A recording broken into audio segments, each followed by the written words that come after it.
All right, how to play Annie Knowby. She's ridiculous. Two things I want to add before we get started. The first is, I'll tell you right now, I made a survivor tier list. I would put her higher than where I put her on that tier list. I'm going to make another tier list once I've gotten every character to level 25. And I tell you right now, I severely underestimated Annie Knowby. Annie Knowby is really, really good, but she definitely deserves to be at least A tier. The second thing I want to add before we get started is, hey, don't forget to subscribe if you're not already. I'd appreciate it. All right, let's jump right in. Ability breakdown. This is one of the things that I underrated the most, is hit him where it hurts, which is when activated, this skill increases range damage from Annie and any teammates who are near her. It's a 100% damage increase. It lasts for 15 seconds, and it only has a 45-second cooldown. That is ridiculous. That makes her by herself a serious ranged threat. And if you have a hunter on your team who is well spec'd and well equipped, and you double their damage, you're going to be one-shotting bosses. I don't even care like how leveled up the demon player is. You're going to be one-shotting bosses. That's crazy. Howitzer's kind of whatever, you know, a tiny little 10% damage to range weapon damage is decent. It's not great. You know, it's nothing like what Arthur has as far as his just normal aura ability, where he gives a 30% melee damage increase. She only gives a tiny little 10% damage increase, which is okay. Haymaker, attacks by you and your teammates within the aura's effect radius cause more damage to the balance bar of basic units. Now the nice thing is that this says it's just attacks, so it's any attack, not just melee attacks. It's ranged attacks as well. That's very good for you, because as a leader, you're going to be wanting to do a lot of balance bar damage in order to you know, use a lot of finishers and keep yourself protected and stuff, so that you have that aura up for people. So like if you're low health, doing tons of balance bar damage, spamming finishers, keeping yourself alive so that everybody can benefit from your aura. And then obviously giving that benefit to everybody else on top of that is very, very good. Slugger, same thing. It's the companion perk to Haymaker, where instead of just doing it to basic evil units, this does it to elites and bosses. But the crazy part is that instead of just 25% like it is to basic units and elites, it does 100% bonus balance bar damage to boss units.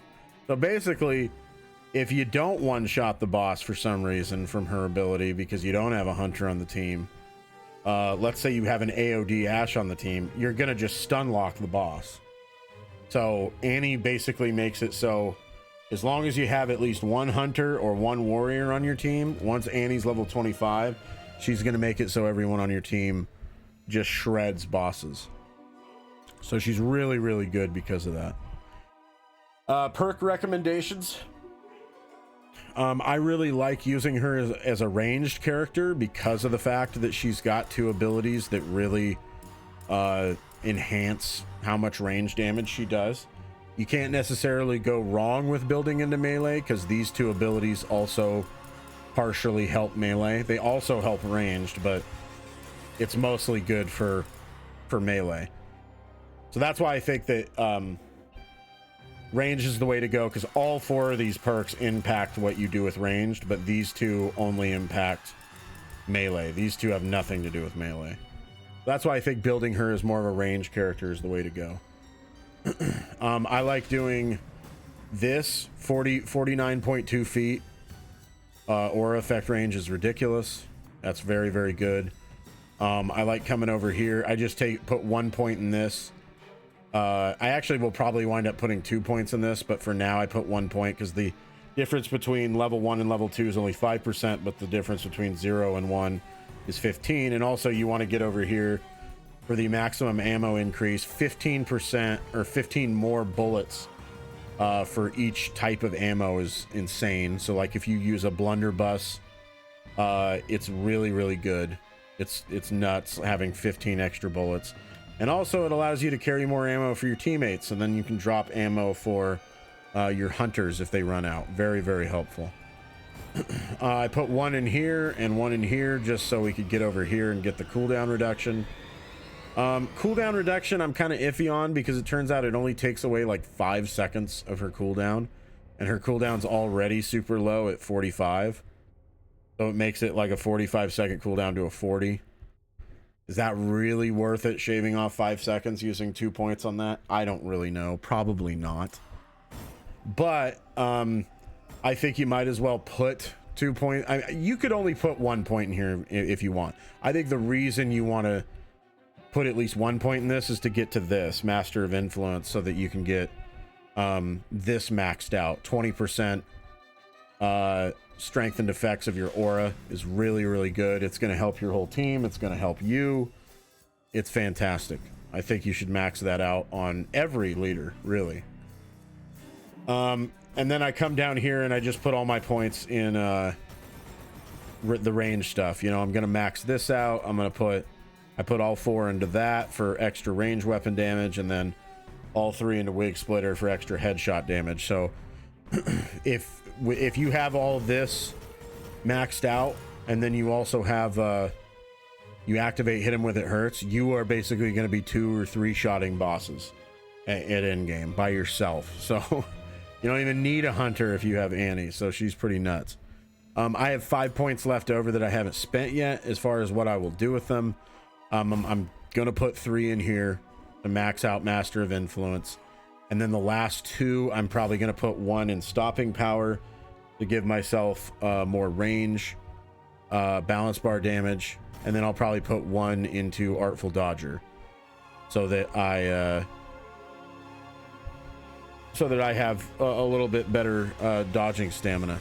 I will say, if you really want to, you could spend 3 points in this, take 1 out of this, and then put all 3 of those points to max your maximum health. I think that could be a very good play as well. It's only a 5% difference, and you really only need this to get to Master of Influence. So is a 5% difference really worth it? Not really, I guess. This is only a 5% difference, and this is only a 5% difference. So if you think the 5% difference isn't enough, take a point out of that, leave these 2 points alone, and spend all 3 into maximum health. This is only a 5% difference as well, but like the difference between level 1 and level 2 or level 3 is a 10% difference, and you go from 10% max health to 20. So I think that's really good. Max health, give her a little more survivability. You can't go wrong with that. You could also put like 1 in this and then 2 in this. I wouldn't recommend putting anything in I Could Still Help or a persist even if you're bleeding out or becoming a soul. Your teammate's not going to hang around you for very long. If you die, they're going to try to res you right away. Retaining the effects of your aura for a short time after leaving its range is kind of whatever. You should be around your teammates all the time anyway. It's good for solo queue because your teammates are going to run away from you a lot. But once you get to the dagger and the lost pages step, you don't really need this because they're going to be in your aura if you have this maxed out. They're not going to leave the circle. Reducing the duration time for objective events. This could be interesting if you use this, like if you're playing with people who you know, and you all try to take this and make it so the objective time is like super lowered. But outside of that, if you're just solo queue, I don't think 15% is a big enough difference to warrant taking that. I wouldn't recommend grabbing any of this because, yeah, reducing fear is great, reducing damage you receive is great, but you got to go through bad perks to get there, like carrying more matchsticks. You don't need that. Light therapy, lowering fear faster, you don't need that, so I wouldn't recommend it. Otherwise, you could build your Annie for melee, but I wouldn't recommend that either because she's made to be a ranged character. Let's be honest. All right, let's check out her pink F upgrades. I've gone really back and forth on how I would actually build her pink F upgrades once I'm in a match.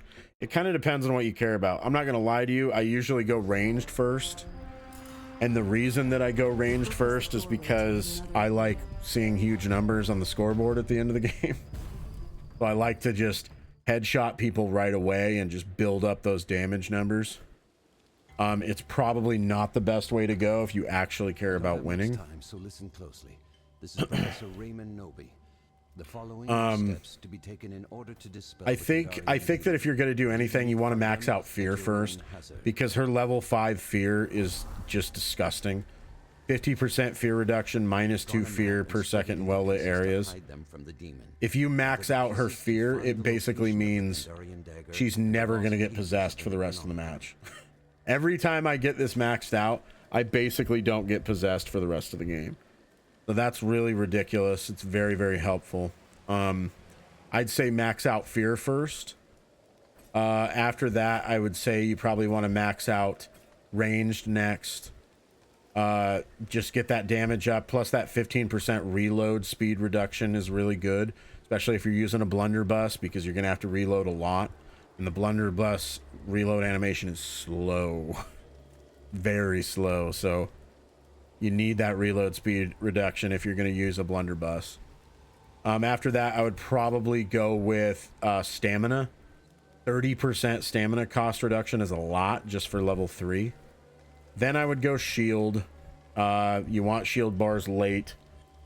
It also is going to depend on like who's in the game. If you have healers on your team, like a Pablo who's really good about giving shields, maybe you want to take shield before stamina.